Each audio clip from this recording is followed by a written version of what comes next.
আসসালামু আলাইকুম। আইরিনস ফুড ডায়েরির আমার আজকের রেসিপিতে থাকছে রেস্টুরেন্ট স্টাইল চাইনিজ ভেজিটেবলস। ঘরে থাকা অল্প উপকরণ দিয়ে আর মাত্র কয়েকটা সবজি দিয়ে আপনারা বাড়িতে বানিয়ে নিতে পারবেন একদম রেস্টুরেন্টের স্বাদের ভেজিটেবলস। ফ্রাইড রাইস, পোলাও বা রুটি পরোটার সাথেও এই রেসিপিটা ট্রাই করতে পারেন। এটা দেখতে যতটা সুন্দর হয়েছে, খেতেও ভীষণ মজার হয়েছে। সো আর কথা না বাড়িয়ে চলুন মূল রান্নায় যাওয়া যাক।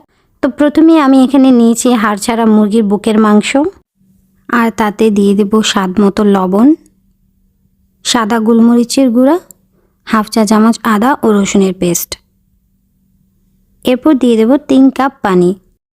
এবার এগুলো মিডিয়াম হিটে 6 থেকে 7 মিনিটের মতো ঢেকে সেদ্ধ করে নেব। আর এমনভাবে সেদ্ধ করব যেন পানিটা বেশি শুকিয়ে না যায়।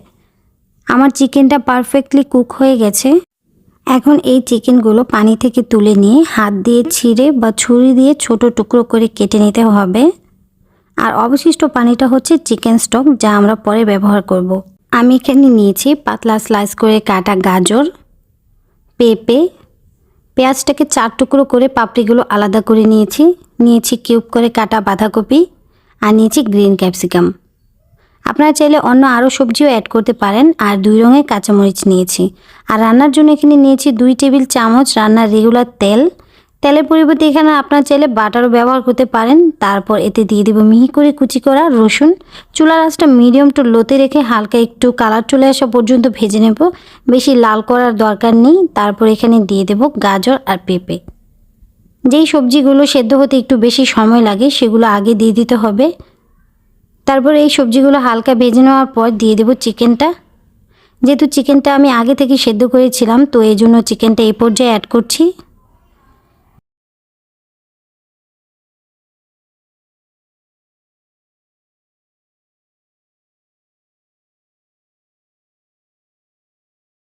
এখন দিয়ে দেব চিকেন স্টক।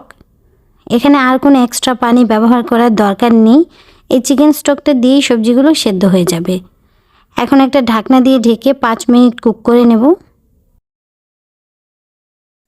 তবে অবশ্যই হাই হিটে। চুলার আঁচটা যদি লোতে রেখে কুক করা হয় তাহলে কিন্তু সবজিগুলোর কালার নষ্ট হয়ে যাবে।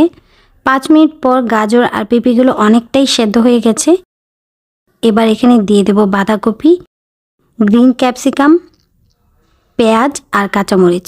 এখন এগুলো খুব ভালো করে মিক্সড করে নেব। এরপর এখানে অ্যাড করব 1 চা চামচ লাইট সয়া সস, স্বাদ মতো লবণ আর হাফ চা চামচ চিনি। চাইনিজ আইটেমগুলোতে সামান্য চিনি অ্যাড করলে খাবারের স্বাদটা একদম পারফেক্ট আসে। এবার একটা সাইডে আমি কর্নফ্লাওয়ারটা রেডি করে নিচ্ছি। তো এর জন্য এখানে নিয়েছি 2 চা চামচ কর্নফ্লাওয়ার আর হাফ কাপ পানি দিয়ে এটা খুব ভালো করে মিক্সড করে নেব। ভেজিটেবলের যে গ্রেভিটা সেটাকে একটুখানি গাঢ় করার জন্য এই কর্নফ্লাওয়ারটা দেয়া। স্যুপের থেকে একটুখানি এটা লাইট হবে। এখন আমি এটা সবজিটাতে ঢেলে নিয়ে সাথে সাথে নেড়ে চেড়ে মিশিয়ে নেব, তা না হলে নিচে দলা পেকে যাবে।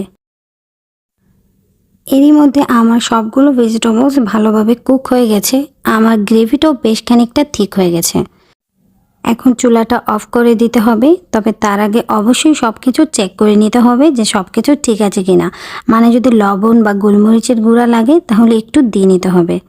এবার আমি সরাসরি একটা পাত্রে ঢেলে নিচ্ছি। দেখলেন তো কত সহজে তৈরি হয়ে গেল ভীষণ মজার চাইনিজ ভেজিটেবলস। এরকম সহজ, মজার ও অথেন্টিক রেসিপি পেতে আমার ভিডিওটিতে লাইক, কমেন্ট ও শেয়ার করতে ভুলবেন না। আমার ভিডিওটি যদি ইউটিউব থেকে দেখে থাকেন তাহলে প্লিজ আমার চ্যানেলটি সাবস্ক্রাইব করে দিবেন। আর ফেসবুক থেকে দেখে থাকলে আমার পেজটি লাইক ও ফলো করে রাখবেন। আমার পরবর্তী রেসিপি দেখার আমন্ত্রণ জানিয়ে আজকের মতো বিদায় নিচ্ছি। সবাই ভালো থাকবেন, সুস্থ থাকবেন। আল্লাহ হাফিজ।